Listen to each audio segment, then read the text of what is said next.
जय हिंद to all of you. आज का जो हमारा ये टॉपिक है, ये ज्योग्राफी का बेसिक इंट्रोडक्शन है, जिसमें हम जानेंगे कि ज्योग्राफी को जो है कितने टाइप में बांटा गया है, उसके फादर कौन है और किस तरह से इस सब्जेक्ट को हम मजबूत सब्जेक्ट बना सकते हैं। तो बड़ा ही इंटरेस्टिंग सब्जेक्ट है, अभी मैं आगे बताऊंगा तो आपको समझ में आएगा। हमारी जो वन डे वन टॉपिक और 1 मिनट की सीरीज है वो चल रही है, तो उसके अंतर्गत हमारे व्यूअर्स की ये डिमांड थी कि मतलब एक टॉपिक को ख़त्म करो, चाहे वो फिर 5 मिनट का हो या 10 मिनट का हो।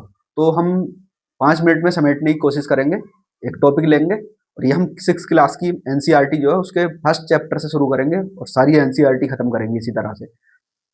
तो सबसे पहले मैं आपको बता दूं कि अपना इंट्रोडक्शन दे दूं मैं, जिससे कि आपका और मेरा भरोसा जो है वो बना रहे। तो मैंने जो है जून और दिसंबर 2024 में जो है यूजीसी नेट क्वालिफाई किया, और उसके साथ ही मैंने जो है सीटेट जूनियर और प्राइमरी भी क्वालिफाई कर रखे हैं। इसलिए मैं पूरे श्योरिटी के साथ कह सकता हूँ कि आपको जो भी कंटेंट दूंगा वो श्योरिटी के साथ और पूरा भरोसेमंद कंटेंट होगा। तो ये जो क्लास है ये बेसिक रूप से ज्योग्राफी का इंट्रोडक्शन है, और साथ ही पीएचडी एंट्रेंस और ये नेट सेट और अदर एग्जाम के लिए भी लाभकारी हो सकती है। तो सबसे पहले जानते हैं कि ये ज्योग्राफी जो है ये दो शब्दों से मिलकर बना है, जियो और प्लस ग्राफी। जियो का मतलब होता है भूमि, प्लस ग्राफी का मतलब होता है अध्ययन। इसका अर्थ होता है भूमि और इसका अर्थ होता है स्टडी। तो जियो का मतलब जो हुआ, जियोग्राफी का मतलब जो हुआ, ये हुआ भूमि का अध्ययन करना। अब इसमें एक डाउट आता है कि भूमि का क्या हम अंदर का भी अध्ययन करते हैं या फिर पृथ्वी के ऊपरी परत का अध्ययन करते हैं। तो इसमें हम अध्ययन करते हैं धरातल पर जो उपस्थित विषमताएं हैं उनका अध्ययन, ना कि अंदर का।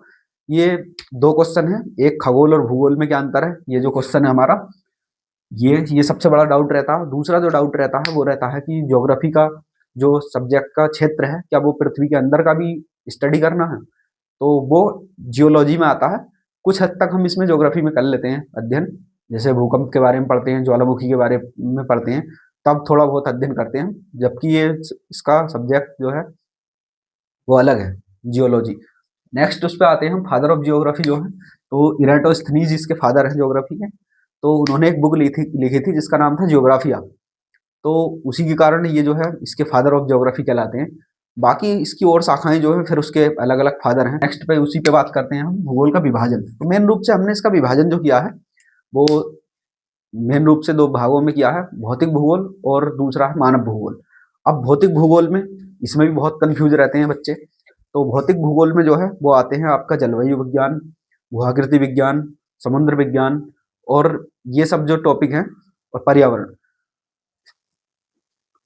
मानव भूगोल मानव भूगोल में जो हम पढ़ते हैं वो पढ़ते हैं हम कृषि भूगोल, इसके साथ ही हम पढ़ते हैं इंडस्ट्रियल ज्योग्राफी, इसके साथ ही हम पढ़ते हैं पॉपुलेशन ज्योग्राफी। तो इन सब की अध्ययन करना जो है भूगोल का, भौतिक भूगोल का उद्देश्य है इनका अध्ययन करना। मानव भूगोल का है कृषि, industry, population, economic geography, political geography, इन सब का अध्ययन करना। तो उम्मीद करता हूँ कि आज के जो ये डाउट हैं आपके, कि अब सबसे बड़ा डाउट है कि इसे स्ट्रॉन्ग कैसे करें हम। तो इस सब्जेक्ट को स्ट्रॉन्ग करने के लिए हमारे पास कई सारे सोर्स होते हैं। जैसे हमें जो न्यूज़पेपर है उसमें जितनी जगहों के नाम आते हैं, तो उन जगहों को मैप पे ढूंढना सबसे बढ़िया चीज़ है ये। कि इसको लोकेशन लोकेशन सबसे बढ़िया, ज्योग्राफी की जो सबसे पहली डिमांड है लोकेशन। दूसरी जो इसकी डिमांड है वो है मैप। तो मैप हमें बनाना भी आना चाहिए, और इसके साथ ही साथ हमें जो है मैप के बारे में जो जानकारियाँ होती हैं, यानी उसमें क्या क्या इंडिकेटर होते हैं, जैसे मैप में ये किस चीज़ का चिन्ह होता है, या फिर अगर ये उल्टा होगा तो किस चीज़ का चिन्ह होगा, या फिर स्टार बना हुआ है तब किस चीज़ का चिन्ह है ये। इस तरह के बहुत सारे सिंबल्स होते हैं। तो सबसे बड़ी जो बात होती है इसमें डायग्राम्स बनाना, या हम कुछ सेकंडों में भारत का मैप कैसे बना सकते हैं, या फिर जो है विश्व का कैसे बना सकते हैं एकदम से। तो ये सब चीज़ें जो होती हैं ये इस चीज सब्जेक्ट को स्ट्रॉन्ग बनाती हैं इस तरह से। तो ये है, या फिर तो ये सब चीज़ें हैं जो इसको सब्जेक्ट को स्ट्रॉन्ग बनाती हैं और आपको एक बढ़िया सब्जेक्ट के रूप में इसको तैयार करने में हेल्पफुल होती हैं। Thank you.